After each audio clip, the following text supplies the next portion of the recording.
All right, so here's what this chapter is about.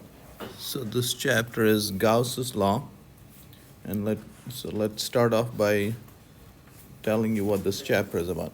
Okay. So you saw in the last chapter, if you have a point charge, if you have a positive point charge, the electric field from the positive point charge points radially away, and the closer you are, the stronger the field. Okay. Okay. What is the strength of the electric field at this point? It's given by the magnitude of this electric field is kq divided by r squared. Okay, so where r is this distance. Okay, so let me show you the electric field from a point charge. So there you go. You see that there is the electric field, and so for instance, it gives, this is electric field. I guess it's giving you the value of the, we'll learn about these equipotential surfaces next chapter. Okay.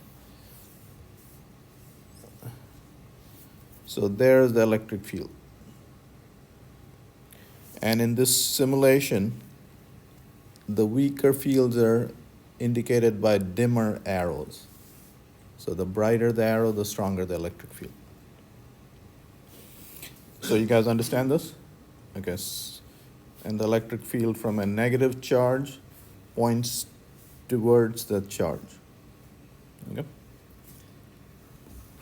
All right, that's easy. So now the next question is the following. I shouldn't have erased it. Anyway. All right, so now you're a little richer and you can afford 2 charges. How do I find the electric field at this point? I'm sorry? In the middle. No, I want to find the electric field at this point. In fact, you will be interested in the electric field everywhere. Just Add what? So this guy will create an electric field like that. And notice the electric field are vectors. This guy will create an electric field like this. And you just add the 2 vectors. Okay? And so the net electric field will be like that.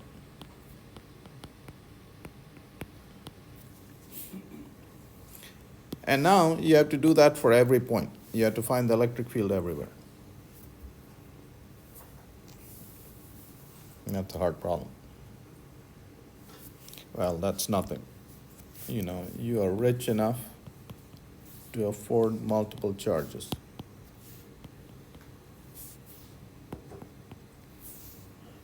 Now, how do I find the electric field at this point? Add up all the vectors. Then you have to do this for every point. Okay? So you see, pretty soon this problem gets to be hard. What if you have 1,000,000 charges? And you often have this because, you know, what you do is you can spray the left wall, smear it evenly with positive charges, and the right wall with negative charges. This is a capacitor, and you do this all the time. And you want to be able to find the electric field between the plates. So how do you find that? Okay, that's what Mr. Gauss did for us. Okay, so Gauss's law allows you to calculate the electric field in symmetric charge distributions. Okay, that's what this chapter is about. You guys understand? All right, so I'll give you the 3 classic examples. Okay? You guys understand what we're saying? Okay. So here are the 3 classic examples. Okay. So we'll start off by writing the electric field of a point charge at a distance r is k q by r squared. And then Mr. Gauss will allow you to calculate the electric field. So let's say you have an infinite line charge.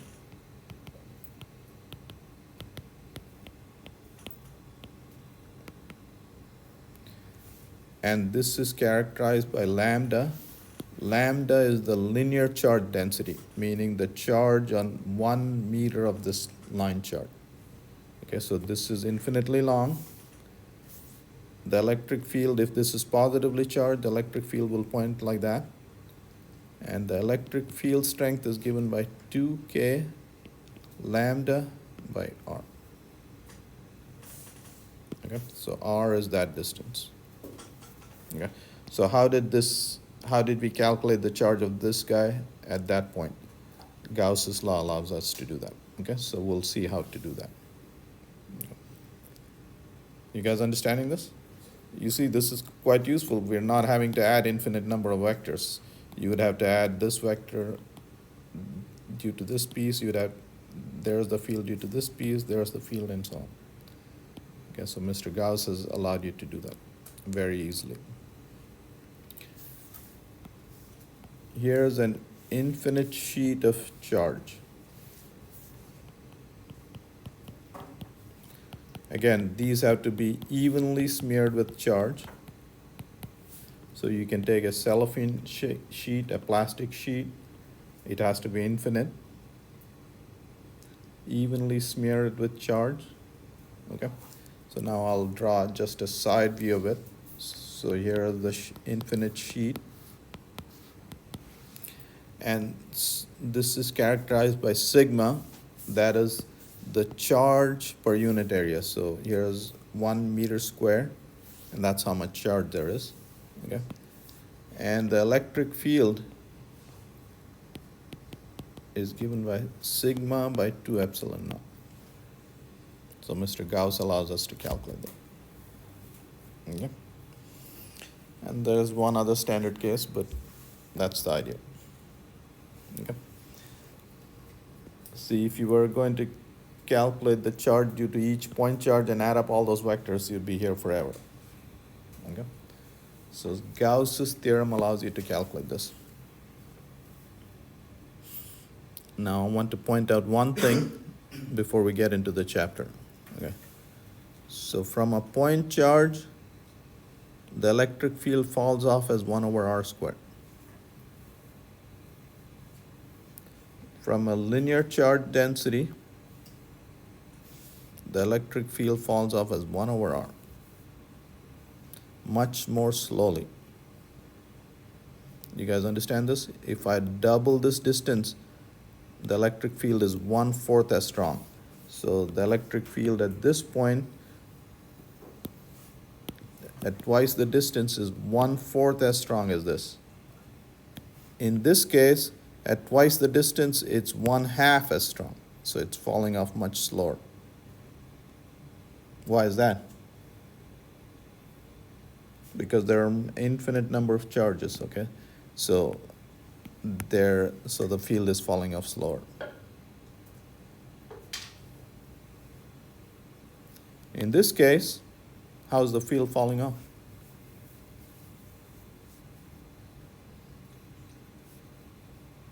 This is absolutely amazing. So how's the field falling off? It is not. The field here, right next to the sheet, is the same as the field here in New York City. It's the same as if it's in the next galaxy. So if you have an infinite sheet, the field is uniform in this half of the universe, and it's equal in this half of the universe. Okay? All right, so that's what Gauss's law is about. What it does is, okay, so Gauss's law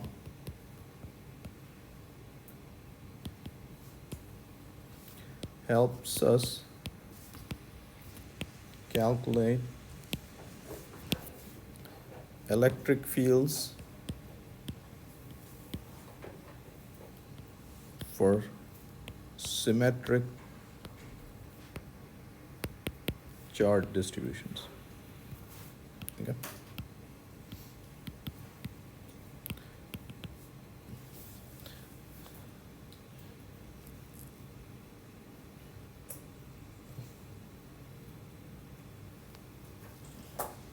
Okay, so for instance, you saw if you had a uniformly distributed, infinitely long straight wire, you could calculate the electric field.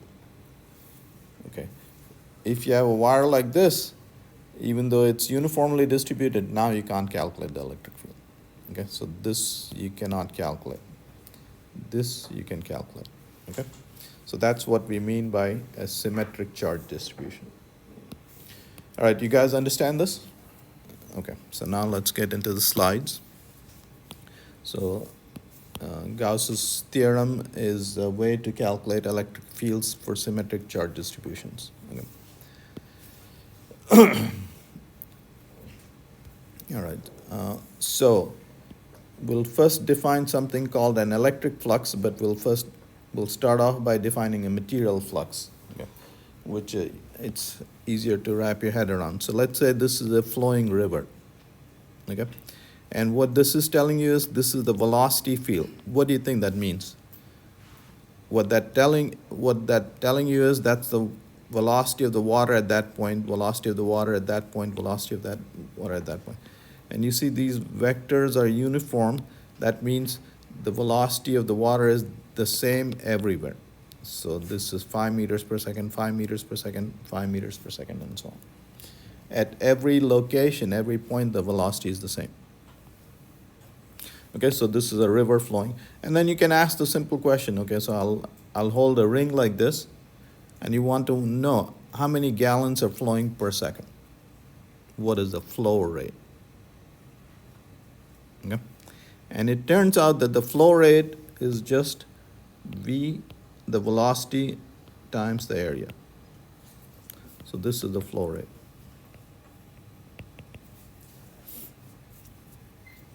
Okay. So the number of gallons flowing through this ring is that. Now let me ask you this. If I tilt the ring, now is the flow rate the same through the ring? Why not?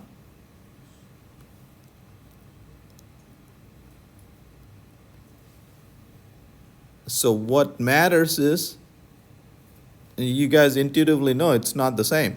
What matters is the area perpendicular to the flow. That is the effective area. And now this is A cosine theta, so this angle is theta and that's equal to theta. And so that effective area is A cosine theta. Okay? So the flow rate is now A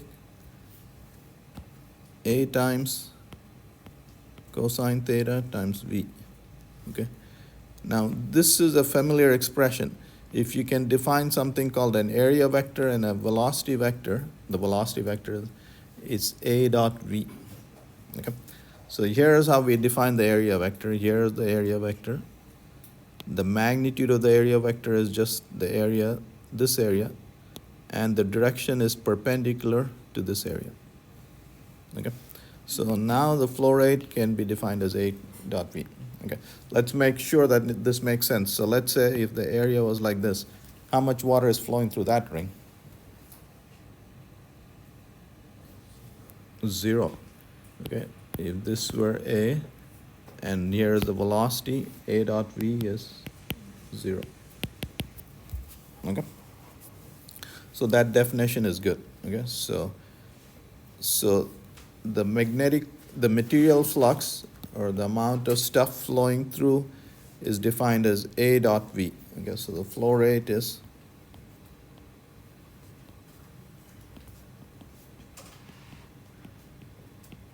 where the area vector is defined like so. Okay, so there's the area, and the vector associated with that is the magnitude is equal to the area and the direction is perpendicular to that. Okay. All right, so That's material flux, and we'll similarly define electric flux. Electric flux is denoted by phi. Okay. The subscript E telling you that it's an electric flux. Okay. And the reason we do that is we'll, in a couple of chapters, we'll define magnetic flux. Okay. So this would be, the magnetic fields are denoted by B, and so that will be magnetic flux. Okay. So right now we're dealing with electric flux. This was telling you how much water is flowing through this ring. The electric flux will tell you how many electric field lines go through that area. Okay.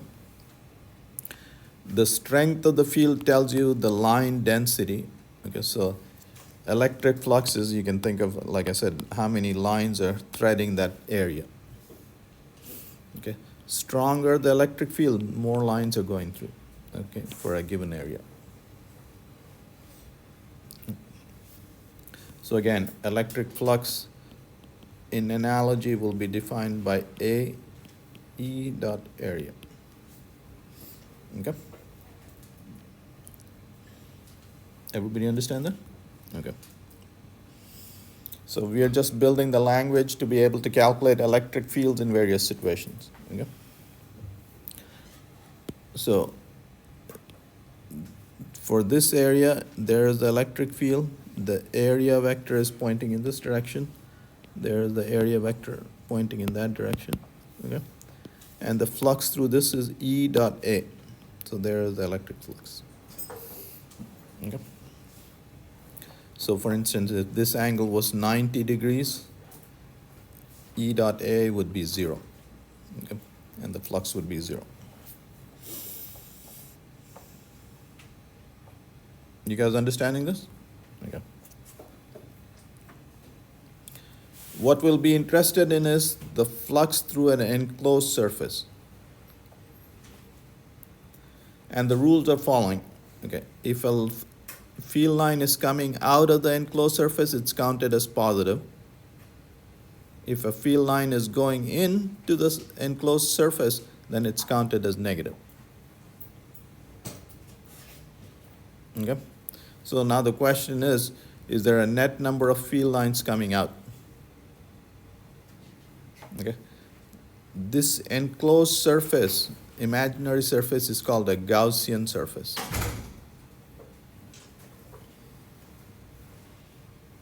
Okay, let's do a couple of simple examples.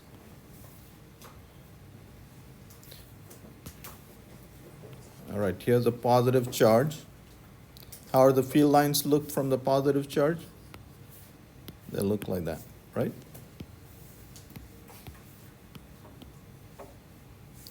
And now let me draw a Gaussian surface. So here's an imaginary surface. So here's a basketball, for instance. And this has a positive charge inside. There'll be a net number of field lines coming out.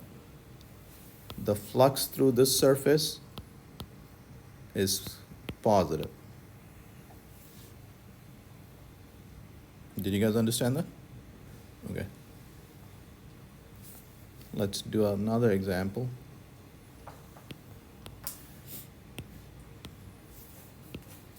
The field lines look like this. And here's the Gaussian surface. Here's another basketball. What is the flux through this surface? Negative. Okay. Because there are lines going into the surface. Okay, so and that turns out to be, you can generalize that. If there's a net number of positive charges, the flux through an enclosed surface will be positive. If there's net negative charge in here, the net flux would be negative. And Mr. Gauss said more than that. He said the flux through an enclosed surface is equal to the charge inside divided by epsilon naught. Mr. Gauss was very smart. Okay? This is Gauss's theorem. And that's the chapter. Okay? So he quantified the flux through an enclosed surface. Okay. And using that theorem, now you can calculate the electric field due to various symmetric charge distributions. Okay, that's the punchline. You guys understand? Okay. All right. So again, what we wanted, so the rules are if lines are coming out of the surface, they're counted as positive. If they're going in, they're counted as negative. All right, so let's say, so we want to calculate the flux through this surface. What do? Well, you're calculus experts, you break that surface into little areas. And if the electric field at that point is like that, dA is this vector, okay. The flux through this surface, d phi, is equal to dA dotted with E. Okay? E dotted with dA. And then if you want to calculate the flux through the entire surface, you just add up over all the pieces. Okay? And the smaller you make the area, the more accurate will be your sum. So that's where the limit delta A going to 0 comes in. Yeah? What is a summation? It's an integral. Okay? Now here, since you're integrating over a surface, this will be a two-dimensional integral. This is a surface integral. Okay? And you have specialized notation. If you're integrating over a closed surface, then you write that as a circle. That little circle indicates that the surface integral is over a closed surface. Okay, so this is what we're going to calculate. And what Mr. Gauss proved is that this integral is equal to the charge inside divided by epsilon naught. Okay. So this is Gauss's theorem. Okay. So this is the flux through an enclosed surface. Okay. So for instance, if you have a uniform electric field, you can calculate the flux through this enclosure. The flux through this area turns out to be E times L square. L is the dimension, E times L square. The flux through this face is negative E times L square. And the flux through these other four faces are 0. Okay, so if you have a uniform electric field in a region, you can put any enclosed surface and the flux through that surface will be 0. Okay, so if in this room, in this room, the electric field was uniform like this, okay, you can take any enclosed surface, you can walk around with a box or a basketball, and the flux through this basketball is 0. Okay, for every line coming in, there's a line going out. Okay, and well, so if this is Gauss's theorem, the flux through this enclosed surface is equal to charge inside divided by epsilon naught. What does that tell you about the charge inside? 0. So if wherever you have uniform electric fields, you cannot have charges. Okay. Soon as you put a charge here, the electric field will change and it won't be uniform. Okay. All right.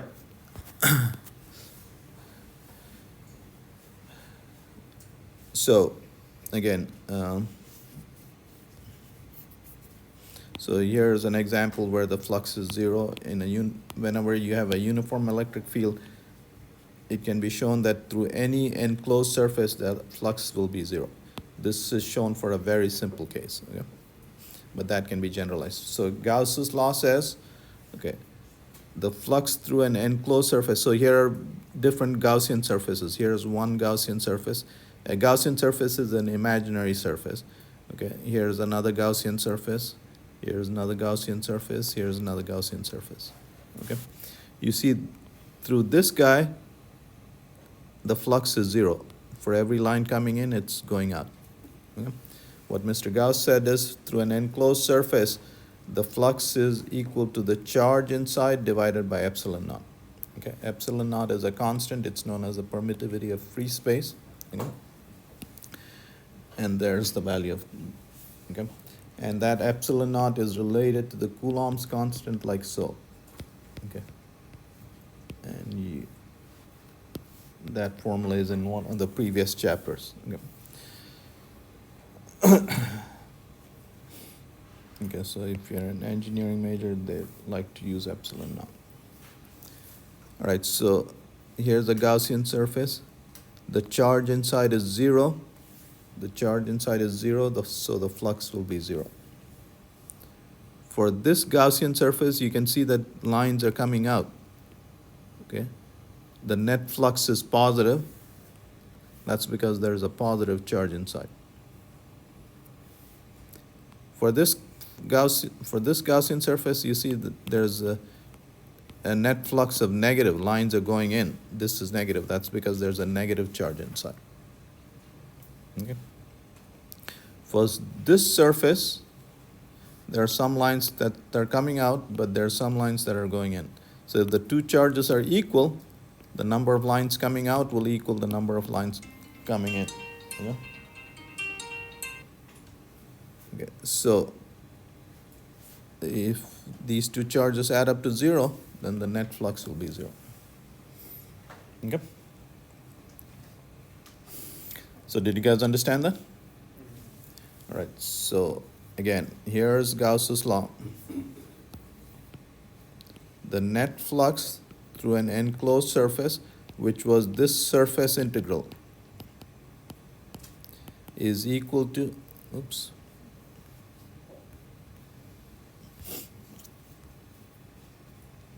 was equal to the charge inside divided by epsilon.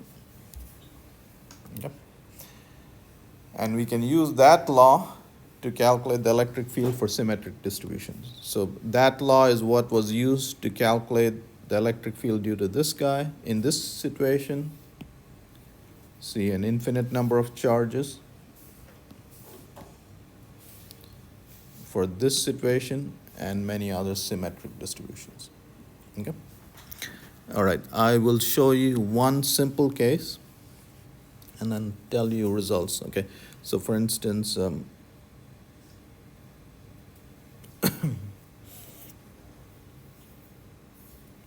right, we'll do a couple of cases. Okay.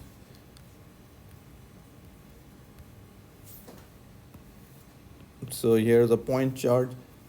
You already know what is the electric field from a point charge at a distance r. What is the electric field at this point? Go ahead. It is K Q by r squared. Okay? All right. So let's use Gauss's law to prove that. Okay, so here's the charge. What we'll do is we'll draw a sphere around this guy. What does Mr. Gauss say? That the flux through that sphere is equal to charge inside divided by epsilon naught. Okay, now again, you have to consider symmetric cases. So this charge is right at the center of the sphere. And if there's an electric field, it will point radially outwards. Okay? So, and we'll break it up into little areas. So there is the little area dA. Okay? So E dot,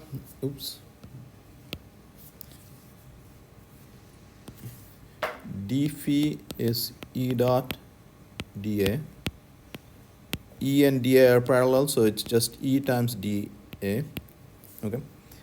And E has to be equal if from symmetry because they're all equidistant.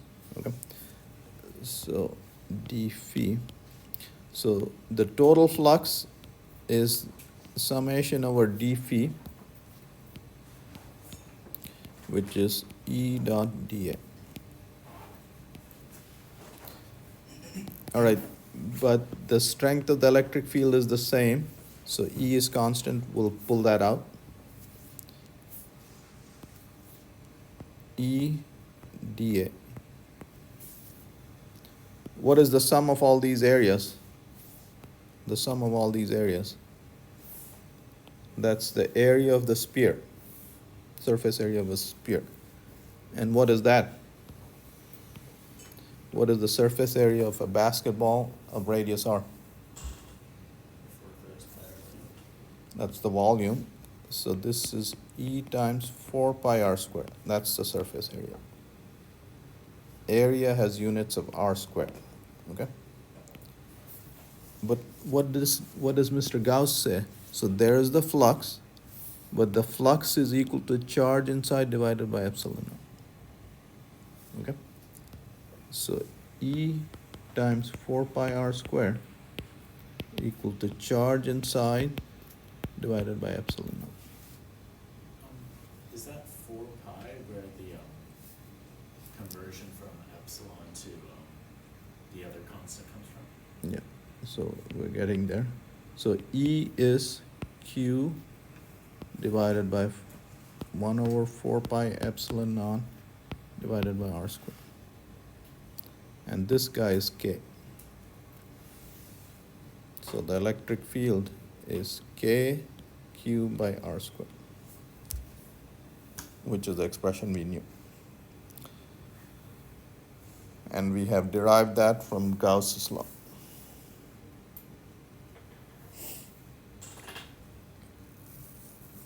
Okay.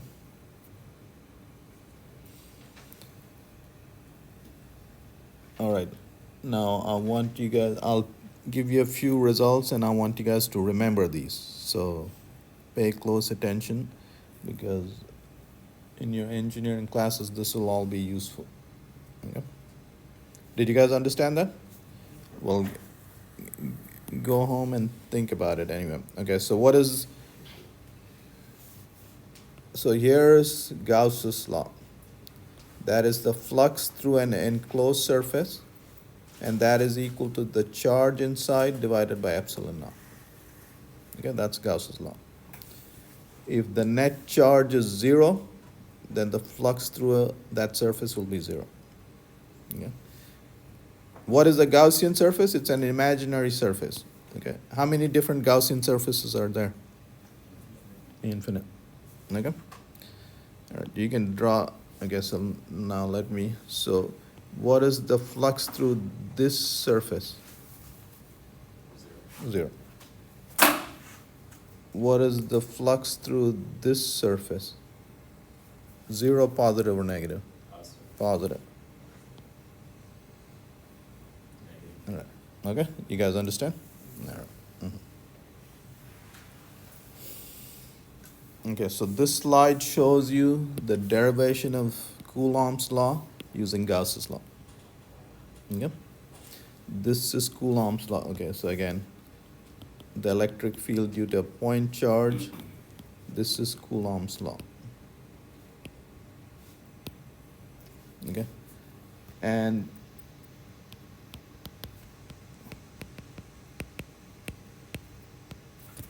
this is Gauss's law. So this is Gauss's law. So what we have shown in this page is we started from here and derived this guy. Okay? So using this integral formula, we derive that formula. Okay? Again, you don't have to know all the derivation, but this is what Gauss's law does. Okay? All right, what this shows you is the following. Let's say you take a styrofoam ball and evenly smear it with charge. Okay, for instance, this could be a spherical thundercloud and it's evenly smeared with charge. Okay, now in reality this doesn't happen, but let's say that this did happen. And you want to find the electric field due to this guy all around Daytona Beach. So here's a thundercloud, 3 kilometers up. It's evenly smeared with charge, and you want to find the electric field all over. Okay? What this is saying is at the center of the thundercloud, the electric field is 0. Okay? And as you go out to the surface of the thundercloud, the field strength is increasing At the surface of the thundercloud, the electric field strength is the maximum. Okay? And then as you come out of the thundercloud, the electric field strength falls off.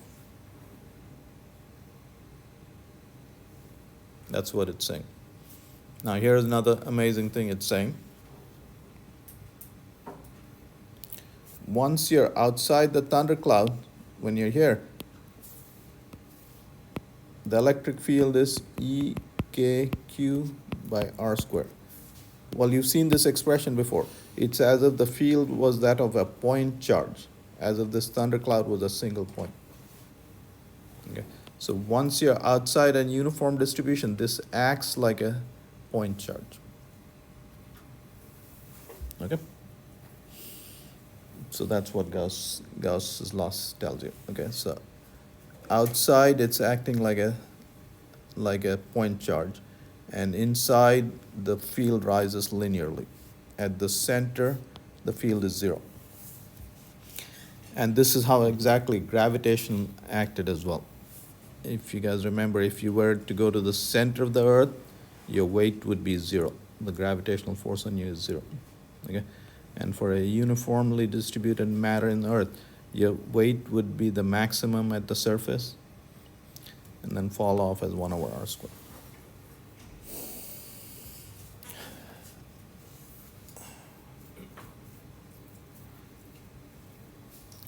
If you have an infinite sheet, so take an insulating sheet, let's say a plastic sheet, smear it evenly with charge.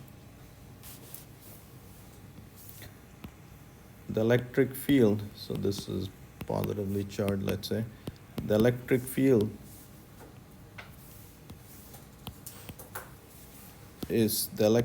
strength is given by sigma. That sigma is the charge per unit area divided by 2 epsilon naught.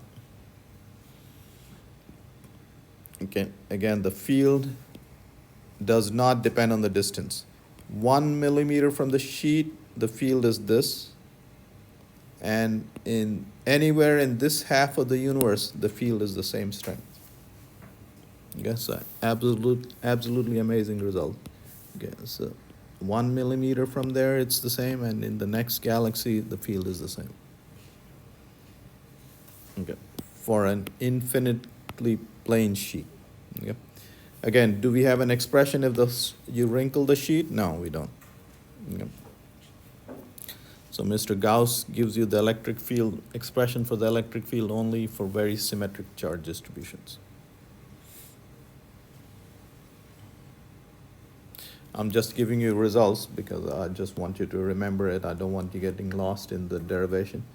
If you have an infinitely long straight wire that is smeared evenly with charge, the electric field at a distance r is given by 2k lambda divided by r. What is lambda?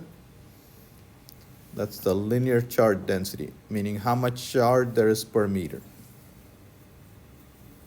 Okay.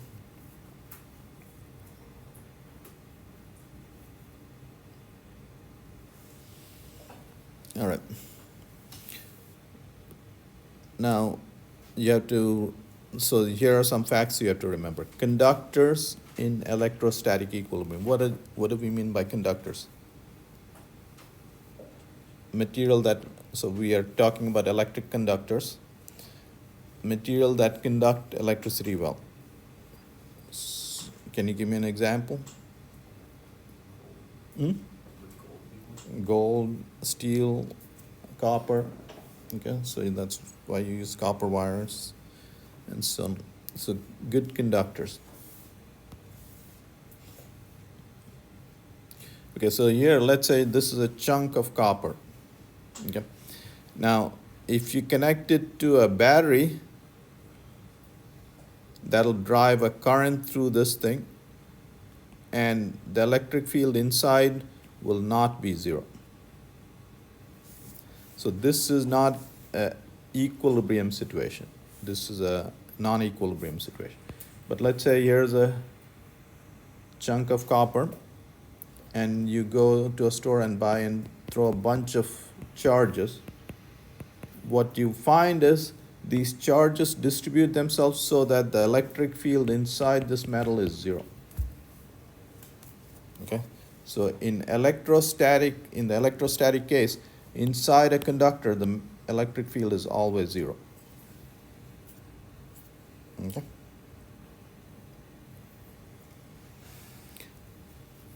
So, for instance,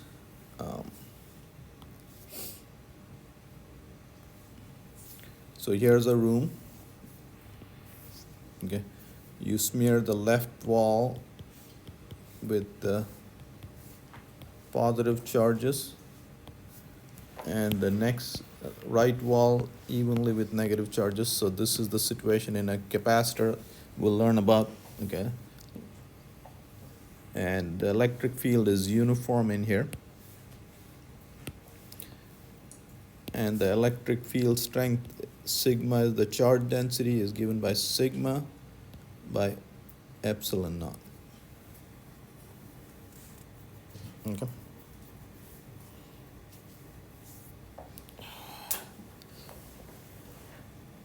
All right. Now, if you bring, let's say, you put a piece of copper metal here. Okay, so what did we do? So we created a uniform electric field in this room, and you brought a block of copper in here. Okay, almost instantly what happens is the charges in the copper electric conductor will redistribute such that this end becomes positive, this end becomes negative.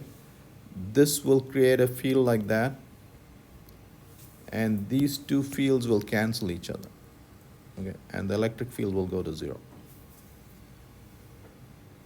That's what will happen.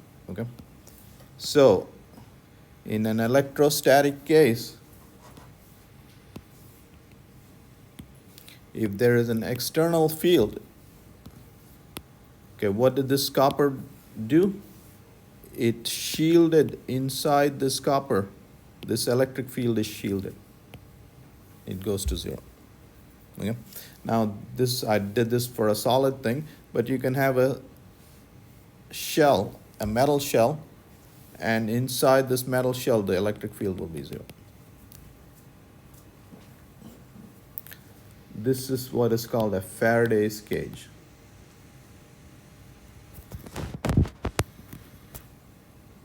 Okay, this is very useful. So what did this do? A metal cage is a Faraday's cage. And what does it do? It shields you from any electric field outside, no matter how strong it is. Okay?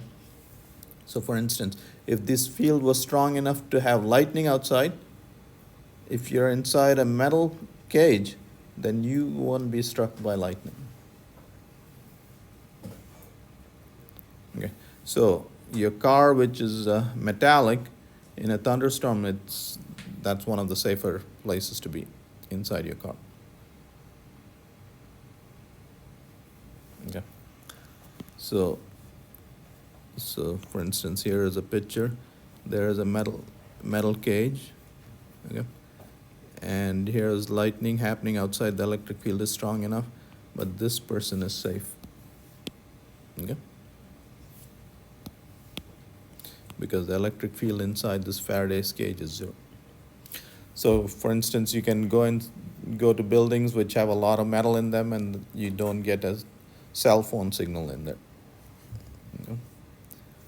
So, all right. So conductors in electrostatic equilibrium, the electric field inside is zero. Okay.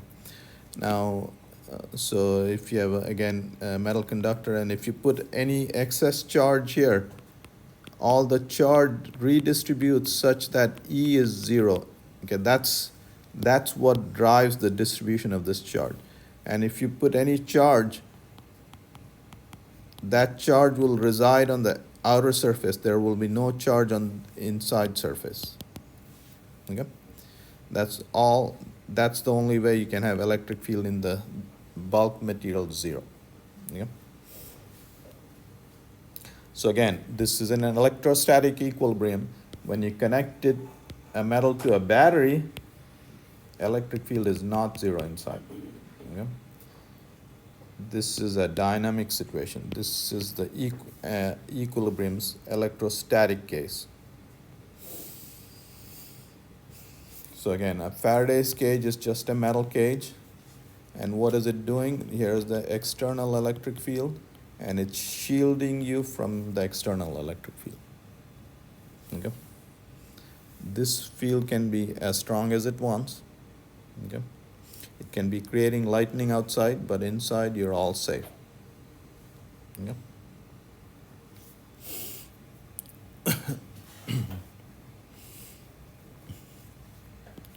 So charge inside a hollow conductor. So here's a conductor. So let's say this is a metal basketball. Okay? And you put a charge inside there. Okay. Now again, what do you want? You want the electric field to be zero here. Okay. So what happens is, so here's this charge, and this charge will redistribute the charge such that, so if this was a negative charge, electrons will flow to that surface. This surface will become positively charged, okay? And the negative charges will go around like that, okay? Now notice something. On the outer surface, the charges are uniformly distributed. On the inner surface, they're distributed such that the center of the positive charge is right on top of there, okay? So again, I'll draw a bigger diagram. So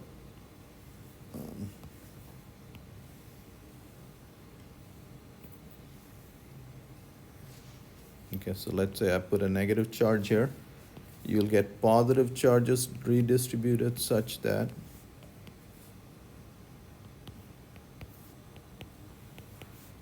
so here's how the charge will distribute. What is driving this? What you want is the electric field to be zero inside the metal. Okay? And the center of this positive charge will be right on top of there. And then you'll have these equal amount of negative charge uniformly distributed.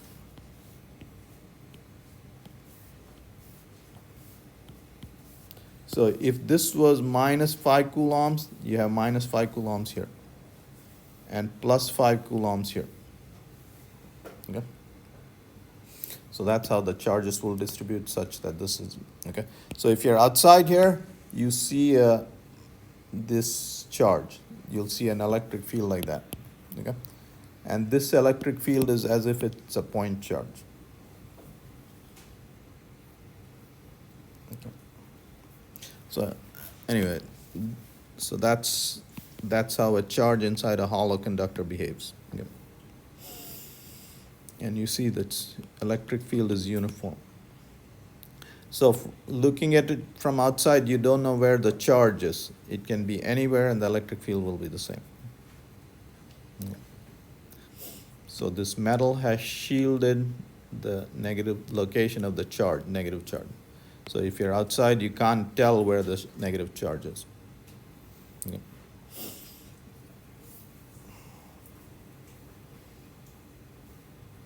You guys know what a lightning rod is? Yes, sir. I'm sorry? That's it. Yes, sir. Okay, where do you find one? On top of tall. On top of every house. Yeah, everything. Yeah. Okay. So let's see how do these works.